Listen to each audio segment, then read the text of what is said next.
अंग्रेजी कैसे बोलें। अंग्रेजी बोलने के लिए सबसे पहले हमें छोटे छोटे स्ट्रक्चर जो है सीखना पड़ेगा कि कैसे वो स्ट्रक्चर बनाएं। जैसे आज का स्ट्रक्चर हम ले लेते हैं, पहले एक छोटा सा शब्द ले लेते हैं हैव।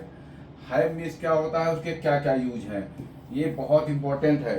ये अंग्रेजी बोलने में कम से कम 10% अकेले इसका यूज होता है। जैसे मेरे पास कार है, आई हैव ए कार, तुम्हारे पास मोबाइल है, यू हैव ए मोबाइल, तुम्हारे पास मोबाइल 2 सालों से है, you have had a mobile for 2 years। और मेरे पास बेल्ट है, आई एम हैविंग बेल्ट। और तुम शिमला जा चुके हो, you have gone to Shimla. तो हमने देखा कि कई जगहों पे जो है हैव का ये यूज होता है। फिलहाल में अभी मैं आप लोगों के सामने लिखता हूँ कि जैसे मान लीजिए मेरे पास बाइक है या तुम्हारे पास बाइक है, तुम्हारे पास बाइक है, ऐसे जगह पे हम यूज करेंगे यू हैव बाइक, यानी कि तुम्हारे पास बाइक है। क्या तुम्हारे पास बाइक ही लिख देता हूं, बाइक है। अब रहा सवाल, अगर तुम्हारे पास बाइक है, यू हैव ए बाइक, हमने हैव लगा करके और डायरेक्ट उसी का नाम लिख दिया। तुम्हारे पास बेल्ट है, यू हैव ए बेल्ट। तुम्हारे पास पंखा है, यू हैव ए फैन। तुम्हारे पास कार है, यू हैव ए कार। लेकिन तुम्हारे पास ये बाइक या कार या मोटरसाइकिल कितने समय से है, अगर उसमें समय जोड़ दिया जाए, मान लिया मेरे पास जो है बाइक 2 सालों से है, तुम्हारे पास जो है बेल्ट 6 महीने से है, और उसके पास जो है घड़ी सुबह से है, तो ऐसे टाइम पे हम इस हैव के साथ क्या जोड़ देंगे, इसके साथ हैड जोड़ देंगे, हैड।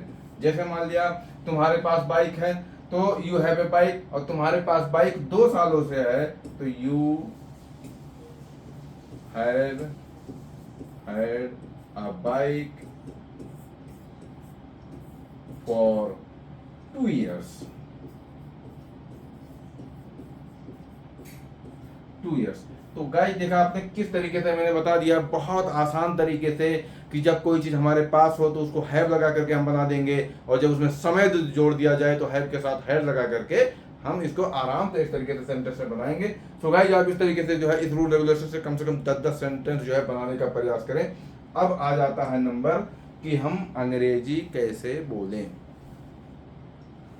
ये बहुत छोटा सा सवाल है, लेकिन बहुत बड़ी जो है सोच का सवाल है। अंग्रेजी बोलने के लिए सबसे पहले चीज जो कुछ हमें आता है, हम उसको आज इसी वक्त से ही अंग्रेजी में बोलने का प्रयास करेंगे। जैसे हमारे पास मान लिया कलम है तो हम उसको पेन कहेंगे, हमारे पास मान लिया लकड़ी है तो उसको ऊड कहेंगे, ताला है तो उसको लोग कहेंगे। नहीं, हर वो चीज जिसका हम अंग्रेजी में नाम बोलते हैं, उसको हम जिस अंग्रेजी में नाम जानते हैं उसको हम अंग्रेजी में ही बोलेंगे या बोलने का प्रयास करेंगे। उसके बाद क्या नंबर आता है, हम ऐसे अकेले बैठ करके चाहे अपने ऑफिस में या कहीं भी हैं बात करेंगे, ऐसे सामानों से बात करेंगे। मान लिया वहाँ पे बेल्ट है तो उस बेल्ट से क्वेश्चन आंसर करेंगे। कैसे, हाय बेल्ट, हाउ आर यू। समझ लो कि तुम्हारा दोस्त है तो वो कहेगा I am good, and what about you, I am also good, what are you doing, I am resting, okay okay, and you tell me something, I am not resting and I am working, okay okay, and after some time where are you going, after some time I am going to Kamla Nagar, why are you going to Kamla Nagar, because I want to purchase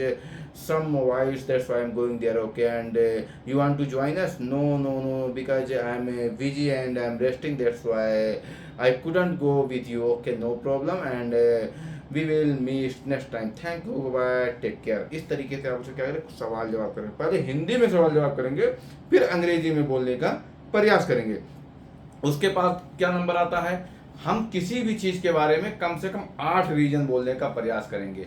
मान लिया आपके पास belt है जो आपने लगा रखा है, तो बेल्ट के बारे में कैसे 8 चीज बोलेंगे, पहले हिंदी में बोलो। हमारे पास बेल्ट है और ये बेल्ट लेदर का है और ये आहूजा कंपनी का है, इसको हमने 1500 रुपये का खरीदा था और इसको कनाट प्लेस के खरीदा था, और जब वहाँ से मैंने खरीदा था तो मेरे साथ मेरे दोस्त विजय भी गए थे, और ये बहुत कॉस्टली है, और अगर आप सस्ता खरीदना चाहें तो इसको चोर मार्केट से खरीद सकते हैं। इसको आपने बोला। अब फिर इसी चीज़ को आप अंग्रेजी में बोलने का प्रयास करें।